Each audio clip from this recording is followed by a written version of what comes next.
प्रणाम दोस्तों। तो कैसे हैं आप लोग? आई होप आप सभी बहुत अच्छे होंगे और अपने घर पर एकदम सुरक्षित होंगे। मैं आयुष कुमार आर्यन एक बार फिर से आपका स्वागत करता हूं आपके अपने यूट्यूब चैनल पर, जहां हम पढ़ रहे हैं मैथमेटिक्स का एक इम्पोर्टेंट और interesting topic, number system.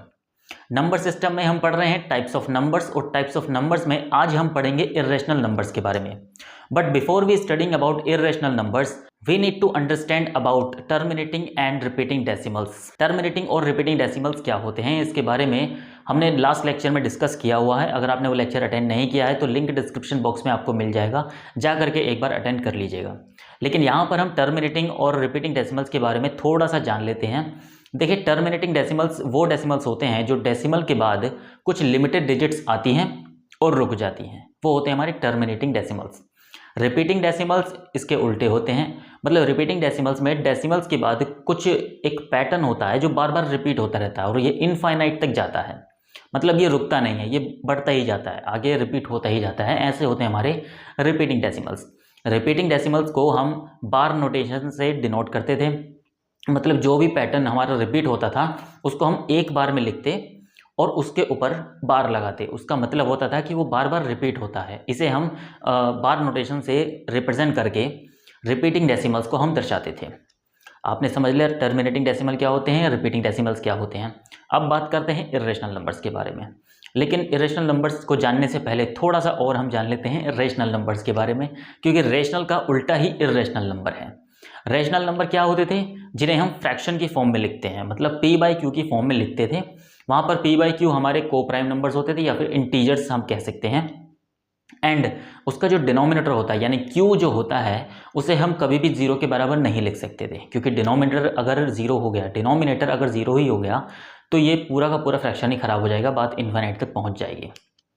Right, ऐसे होते थे हमारे रेशनल नंबर्स। अब इर्रेशनल नंबर्स क्या होते हैं, ध्यान से सुनिएगा। रेशनल नंबर्स क्या होते थे? जिन्हें हम पी बाई क्यू की फॉर्म में एक्सप्रेस कर सकते थे, मतलब फ्रैक्शन में एक्सप्रेस कर सकते थे। लेकिन इर्रेशनल नंबर्स को हम फ्रैक्शन की फॉर्म में एक्सप्रेस नहीं कर सकते। ऐसे ही होते हैं हमारे इर्रेशनल नंबर्स। और इसके जो डेसिमल फॉर्म्स होते हैं, यानी इर्रेशनल नंबर के जो डेसिमल फॉर्म्स होते हैं, वो ना तो टर्मिनेटिंग होते हैं और ना ही रिपीटिंग होते हैं। मतलब वो नॉन टर्मिनेटिंग और नॉन रिपीटिंग होते हैं। वही होते हैं हमारे इर्रेशनल नंबर्स के डेसिमल फॉर्म्स। ऑलराइट, अब एक बार इर्रेशनल नंबर लिखते हैं, उसकी डेफिनेशन लिखते हैं और बात आगे बढ़ाते हैं।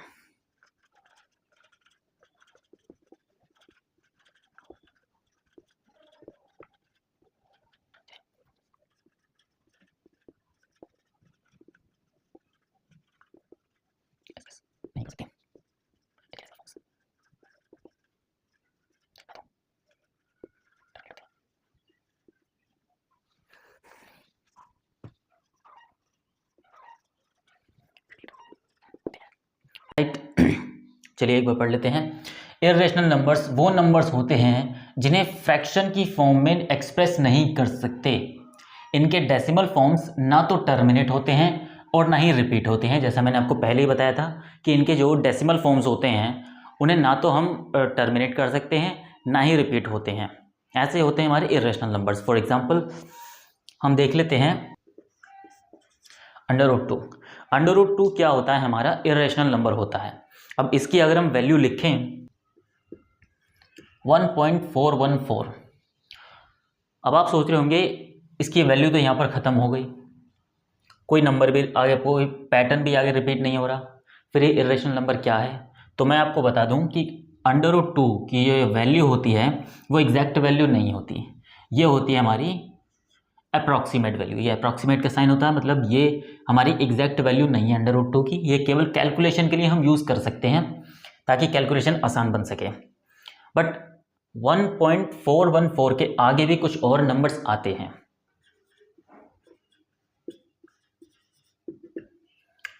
ये है हमारी अंडर रूट 2 की approximate value 1.414213562 and so on. यहाँ पर अगर आप देख रहे होंगे तो ये नंबर, ये जो फॉर्म है हमारी डेसिमल फॉर्म, ये टर्मिनेट नहीं हो रही, मतलब रुक नहीं रही है, आगे बढ़ती ही जा रही है और ना ही इसका कोई पैटर्न रिपीट हो रहा है। तो ये हमारा डेसिमल की नॉन टर्मिनेटिंग और नॉन रिपीटिंग फॉर्म है। इसे ही हम बोलते हैं इर्रेशनल नंबर। अगला हम देख लेते हैं अंडर रूट 3 की 1.732। अगेन ये √3 की अप्रॉक्सीमेट वैल्यू होती है और केवल इतना ही नहीं लिखा होता, आगे भी कुछ और नंबर्स होते हैं।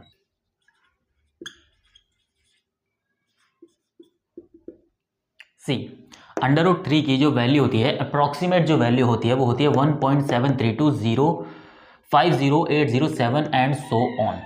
मतलब यहाँ पर भी हमारा जो नंबर है वो ना तो टर्मिनेट हो रहा है और ना ही रिपीट हो रहा है। ऐसी सिचुएशन में हम कहते हैं कि √3 जो है वो हमारा इर्रेशनल नंबर है। आगे हम देख लेते हैं पाई। अब पाई की वैल्यू क्या होती है? 22/7। डेसिमल वाली वैल्यू क्या होती है? 3.14। अब यहाँ पर गड़बड़ हो गई है। क्या? हमने कहा था कि इर्रेशनल नंबर्स को, मतलब इर्रेशनल नंबर्स वो नंबर्स होते हैं जिनका फ्रैक्शन की फॉर्म में एक्सप्रेस नहीं कर सकते, लेकिन यहाँ पर तो फ्रैक्शन आ गया 22/7 और इनके डेसिमल फॉर्म्स ना तो टर्मिनेट होते हैं ना ही रिपीट होते हैं। टर्मिनेट भी हो गया। अगेन 22/7 पाई की एग्जैक्ट वैल्यू नहीं बल्कि अप्रॉक्सीमेट वैल्यू होती है, और 3.14 भी पाई की एग्जैक्ट वैल्यू नहीं होती बल्कि अप्रॉक्सीमेट वैल्यू होती है, और केवल इतनी ही वैल्यू नहीं होती, आगे भी होती है।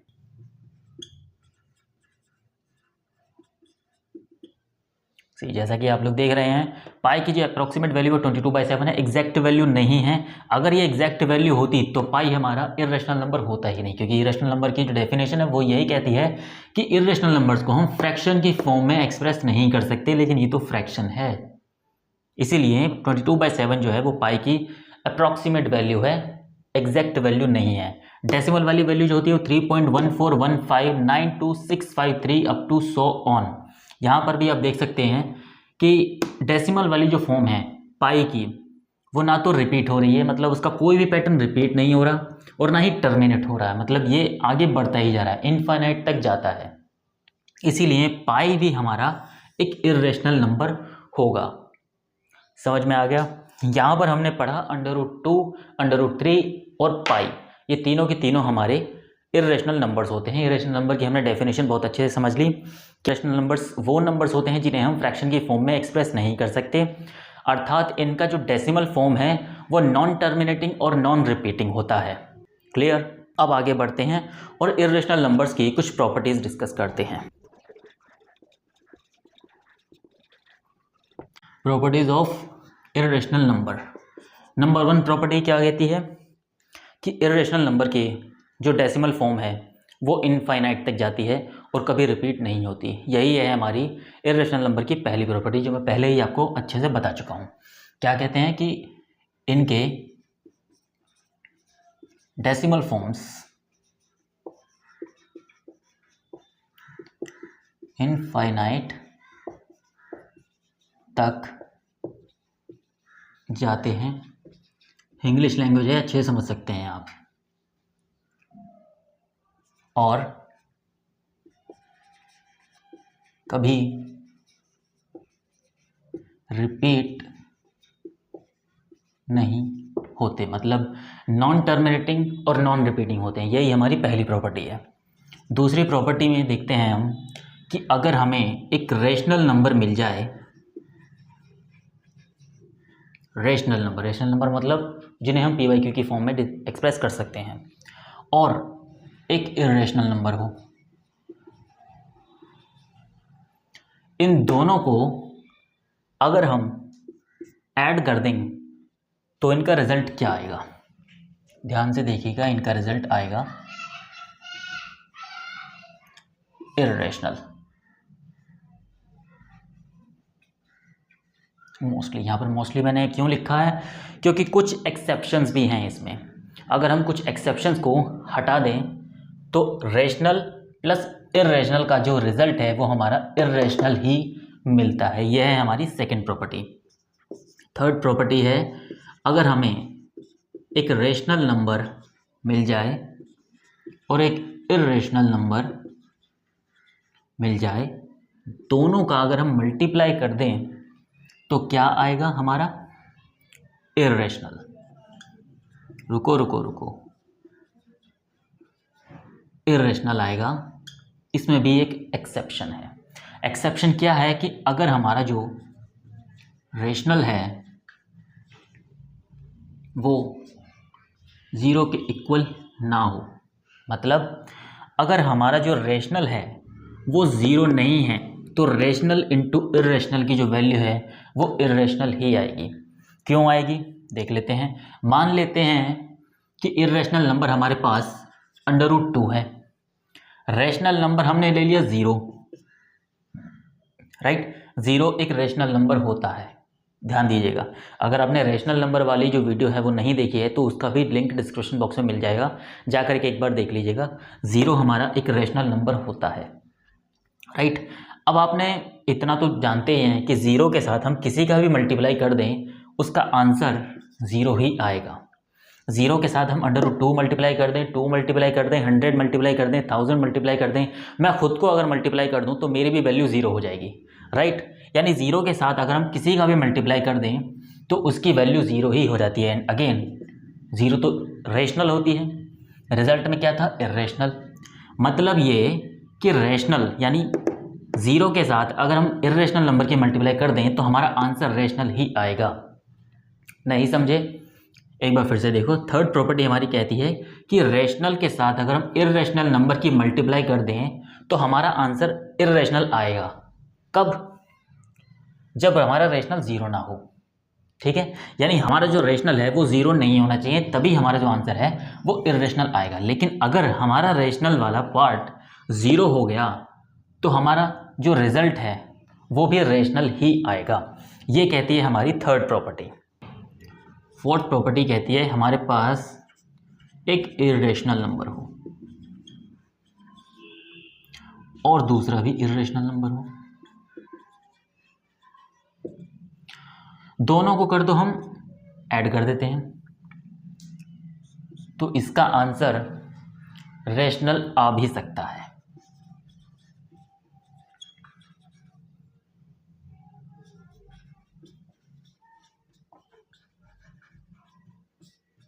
आ भी सकता है।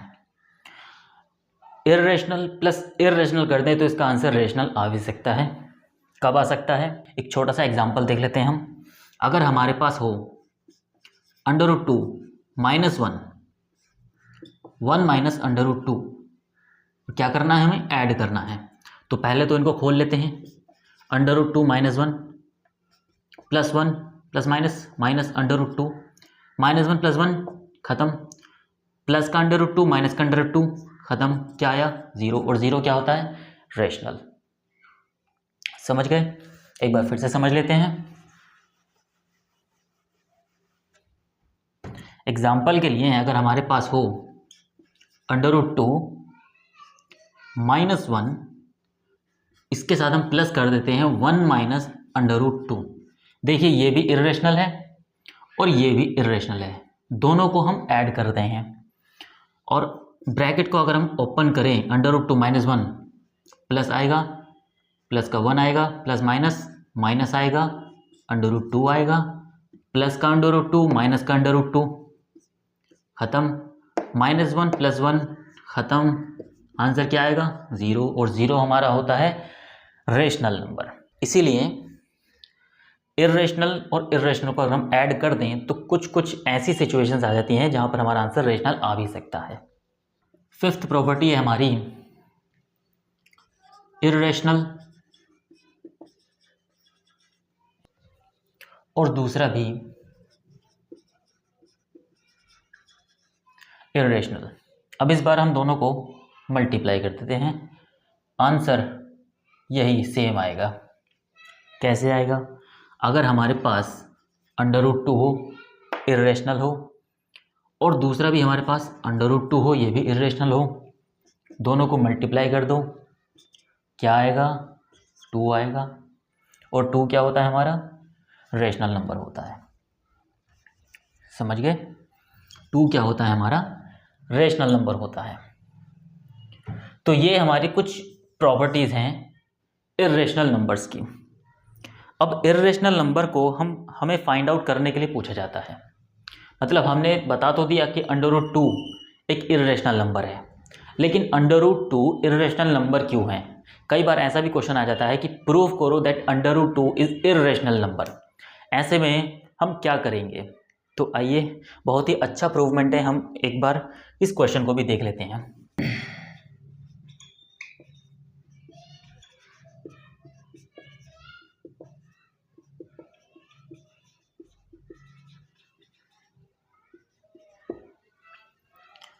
Prove that √2 is irrational number.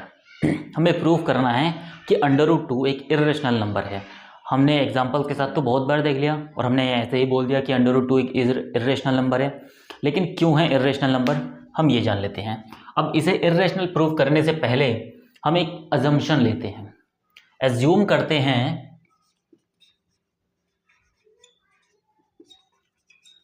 कि √2 जो है ना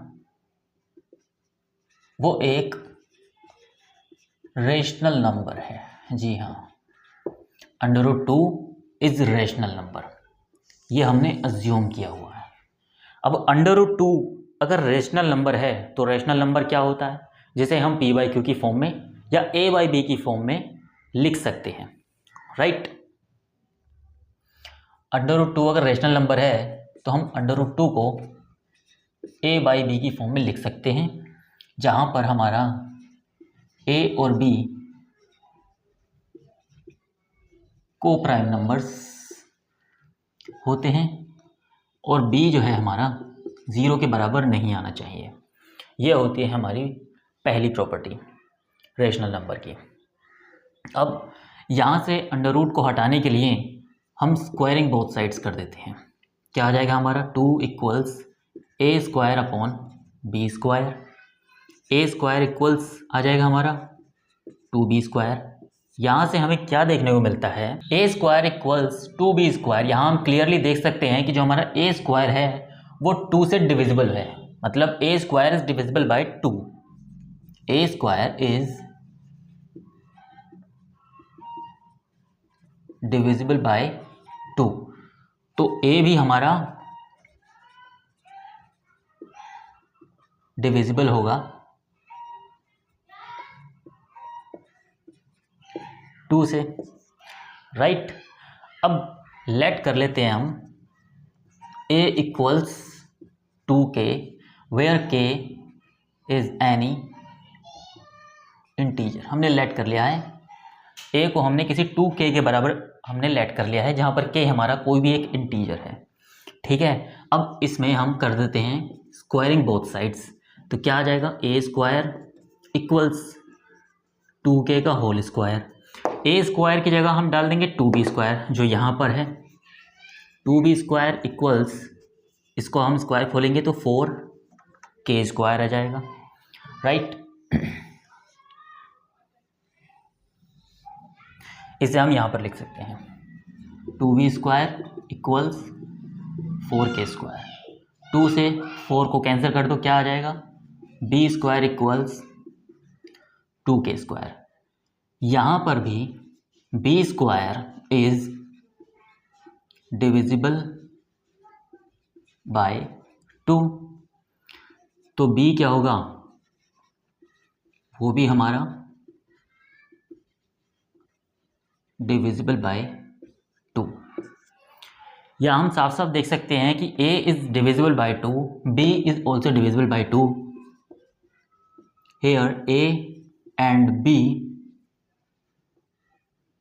हैव कॉमन फैक्टर 2। यहाँ हमें a और b का कॉमन फैक्टर मिल गया, लेकिन ज़रा शुरुआत में जाओ, हमने क्या कहा था, √2 इक्वल्स टू a/b, जहाँ पर a और b को प्राइम नंबर्स हैं, लेकिन को प्राइम नंबर्स के तो कॉमन फैक्टर्स होते ही नहीं हैं, फिर ये कैसे आ गया। इसीलिए हमारा जो एजम्पशन था that assume that √2 is a rational number, ये सरासर गलत है। मतलब हमने जो एज्यूम किया था √2 एक रेशनल नंबर है, ये हमारा अजम्पशन पूरी तरह से गलत है, क्योंकि हमारा a और b का कॉमन फैक्टर आ गया 2, जहाँ पर a और b हमारे को प्राइम नंबर्स थे, लेकिन को प्राइम नंबर्स के कॉमन फैक्टर्स नहीं होते। मतलब अगर √2 रेशनल नंबर नहीं है तो फिर क्या है, इर्रेशनल नंबर है, हेंस प्रूव्ड। यही ऐसे ही हमें प्रूव करना था कि √2 इज़ इरेशनल नंबर।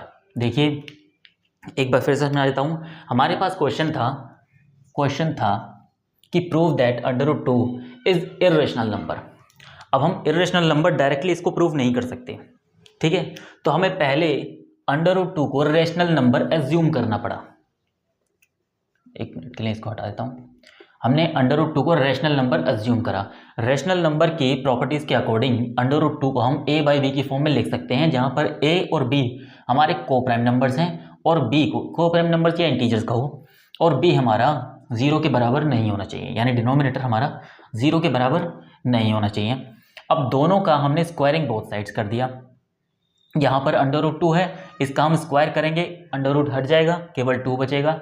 इन दोनों का हमने स्क्वायर कर दिया, a² अपन b² आ गया। b² को हमने 2 के पास ले गए, मतलब b² को हम 2 के पास लेकर गए, तो a² इक्वल्स आ गया हमारे पास 2b²। यहाँ हम क्लियरली देख सकते हैं कि a² इज डिविजिबल बाई 2। अगर a² डिविजिबल बाई 2 है तो a भी हमारा डिविजिबल बाई 2 होगा। अब अगले स्टेप में हम a को कोई 2k के बराबर मान लेते हैं, लेट कर लेते हैं, जहाँ k हमारा कोई इंटीजर होगा। a इक्वल्स 2k आ गया, स्क्वायरिंग बोथ साइड्स कर दी, a के ऊपर स्क्वायर लग गया, इस पूरे का स्क्वायर करेंगे, खोलेंगे, मतलब पहले a² हमारे पास पहले से क्या पड़ा हुआ है 2b², ठीक है। a² की जगह हमने डाल दिया 2b², इसको हम इसका स्क्वायर हमने खोल दिया, 2 का स्क्वायर हो जाएगा 4, k के ऊपर स्क्वायर लग जाएगा, इस पूरे को उठा करके हम यहाँ पर लेकर आए हैं। 2b² इक्वल्स 4k², 2 को मतलब 4 को 2 से हम कट करेंगे, कितने टाइम्स जाएगा 2 टाइम्स, यहाँ बचेगा b² इक्वल्स 2k²। जो सिचुएशन यहाँ बनी थी वही सिचुएशन हमारी यहाँ बन गई। a² हमारा डिविजिबल बाई 2 था, b² भी हमारा डिविजिबल बाई 2 हो गया। b² अगर डिविजिबल बाई 2 है तो b भी हमारा डिविजिबल बाई 2 होगा।